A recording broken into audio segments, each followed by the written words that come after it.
bị chán phê rồi này nè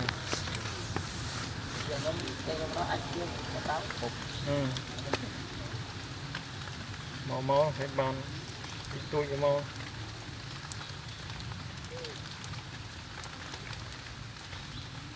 cái bàn nó ăn bàn nó mà sọt nữa còn được clip nữa ta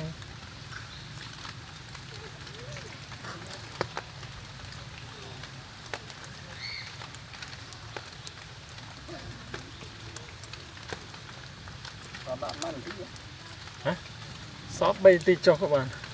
để bao bay tì rồi thì món mà này tì cho 50 second 54 second 3 នាទីវាឲ្យសត3នាទីចុះដាក់2ក៏បានដាក់3ចុះក៏បានដាក់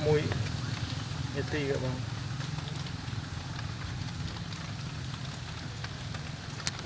សតមើលផងទីហ្នឹងទីតាទាំងวันនេះខ្ញុំចឹងតែខ្លះគេដាក់2នាទីកន្លះណាមួយទីកន្លះ